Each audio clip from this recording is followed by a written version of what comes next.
अंतरिक्ष के बाद अब समंदर की गहराई में उतरेंगे भारतीय वैज्ञानिक। हिंद महासागर में छिपा दुनिया का अनमोल खजाना आएगा बाहर। भारत करने जा रहा इतिहास का सबसे सीक्रेट ऑपरेशन मत्स्य 6000 खोजेगा वो खजाना जो भारत को बना देगा दुनिया का सुपर पावर।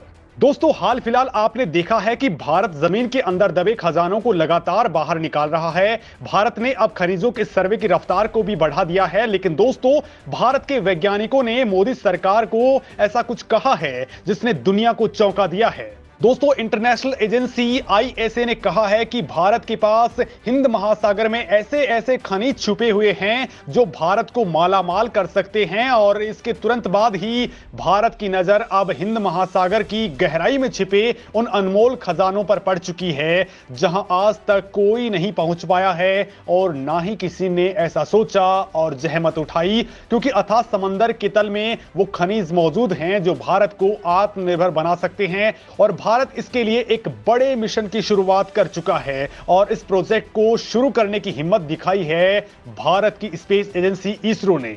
इस मिशन को मत्स्य 6000 कहा जा रहा है। दोस्तों, भारत का यह मिशन कितना ज्यादा बड़ा है ये इस बात से समझ लीजिए कि दुनिया के 167 देशों के संगठन अंतरराष्ट्रीय समुद्री प्राधिकरण यानी आईएसए ने भारत की तारीफ करते हुए कहा है कि जो काम पूरी दुनिया में कोई नहीं कर पाया वो काम अब भारत करने वाला है। और भारत अगर इस मिशन में सफल हो गया तो भारत कई मामलों में आत्मनिर्भर ही नहीं बल्कि दुनिया में सुपर पावर बन सकता है। और दोस्तों, कई ऐसी जरूरतें हैं जिनके मामले में भारत चीन को भी पछाड़ सकता है। तो दोस्तों, आखिर समुद्र की गहराई में भारत क्या कुछ निकालने वाला है और आखिर क्या है ये मिशन मत्स्य 6000, तो चलिए जानते हैं।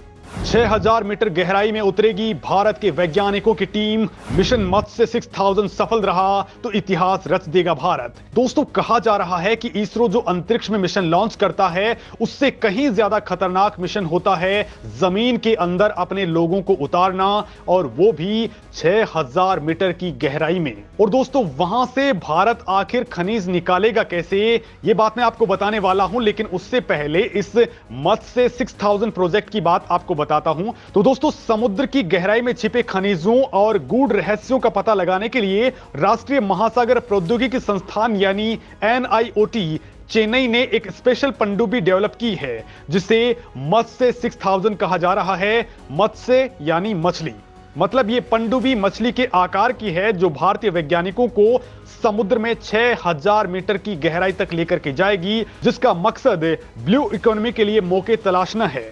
ये भारत के समुद्रयान मिशन का एक हिस्सा है। वैसे भारत अपने इस मिशन का पहला टेस्ट 2021 में ही कर चुका है जो पूरी तरह से सफल रहा था। उसके बाद ही भारत को मत्स्य 6000 को लेकर के भारत सरकार से हरी झंडी मिली। इसके शुरुआती टेस्ट में दोस्तों पहले वैज्ञानिकों ने 500 मीटर गहराई में जाने वाला यान बनाया। इसके बाद बंगाल की खाड़ी में सागर निधि जहाज से इसका सफल टेस्ट हुआ। इसकी सफलता से ही भारत सरकार ने इसको हरी झंडी दे दी है। ये राष्ट्रीय महासागर प्रौद्योगिकी संस्थान एनआईटी के महासागर मिशन का हिस्सा है। और दोस्तों, अब आपको मत्स्य मिशन 6000 के सबमरीन के बारे में बताता हूं। दरअसल ये अत्याधुनिक पनडुब्बी टाइटेनियम से बनी हुई है। इसका 60% से ज्यादा हिस्सा स्वदेशी है। इस पनडुब्बी का कुल व्यास 2.1 मीटर का है। इसमें polymetallic manganese, nodules, hydrate gas, hydrothermal sulphide उपलब्ध हैं। इसमें रडार, भूकंपरोधी उपकरण पहले से ही मौजूद हैं। समुद्र तल से उठने वाली भूकंपीय तरंगों को पकड़ने वाले उपकरण भी इसमें लगे हैं। ये समुद्रयान भारत के 3 लोगों को समुद्र की गहराई में लेकर के जाएगा। इसमें 12 कैमरों से मत्स्य 6000 की पूरी यात्रा को रिकॉर्ड किया जाएगा। इसके जरिए 96 घंटे तक 6000 मीटर समुद्र में रहा जा सकेगा। दिसंबर 2024 तक अपने सभी टेस्ट के लिए ये तैयार होगा। 2026 तक मिशन मत्स्य पूरा होने की उम्मीद है। यानी दोस्तों, इस मिशन का पहला टेस्ट जल्द ही इसी साल को होने वाला है। लेकिन सवाल यह है कि भारत इससे क्या हासिल करने वाला है। तो दोस्तों, ये सारा का सारा खेल जुड़ा हुआ है समुद्र के गहरे रहस्य, वहां दबे हुए खनिज और सबसे बड़ा पॉइंट भारत की ब्लू इकोनॉमी। दोस्तों, भारत की तटरेखा 7,517 किलोमीटर की है। इस पूरे क्षेत्र में 9 तटीय राज्य और 1382 द्वीप हैं। दोस्तों, भारत के इस मिशन से इन क्षेत्रों की ब्लू इकोनॉमी और ज्यादा मजबूत होगी। इन क्षेत्रों में मत्स्य पालन और जलीय कृषि विकसित होगी। समुद्र में छिपे gas hydrates, polymetallic manganese, hydrothermal sulphide और कोबाल्ट क्रस्ट का भी इससे पता लगाया जाएगा, क्योंकि ये सभी चीजें 1000 से लेकर के 5500 मीटर की गहराई में मिलती हैं। यानी भारत का यह मिशन चट्टानों, मिट्टी और समुद्री तल के गुणों को समझने के लिए होगा। इससे भारत की इकोनॉमी को तगड़ा बूस्ट भी मिलेगा। वहीं इस मिशन का एक और कनेक्शन है और वो है हिंद महासागर में छिपा बेशकीमती खजाना। और दोस्तों, इसके लिए दुनिया की अंतरराष्ट्रीय समुद्री प्राधिकरण यानी आईएसए ने भी भारत की मदद करने के लिए कहा है। दरअसल दोस्तों, असल में अंतरराष्ट्रीय समुद्री प्राधिकरण यानी आईएसए ने ही मोदी सरकार को कुछ ऐसा कहा है जिससे पूरी दुनिया चौंक गई। आईएसए ने कहा कि भारत के पास हिंद महासागर में ऐसे ऐसे खनिज छुपे हुए हैं जो भारत को मालामाल कर सकते हैं। हिंद महासागर में खनिजों का विशाल भंडार भारत को निकल और कोबाल्ट धातु के मामले में आत्मनिर्भर बना सकता है। अधिकांश इलेक्ट्रिक व्हीकल्स में इस्तेमाल होने वाली लिथियम आयन बैटरीज में निकिल और कोबाल्ट सबसे महत्वपूर्ण तत्व होते हैं।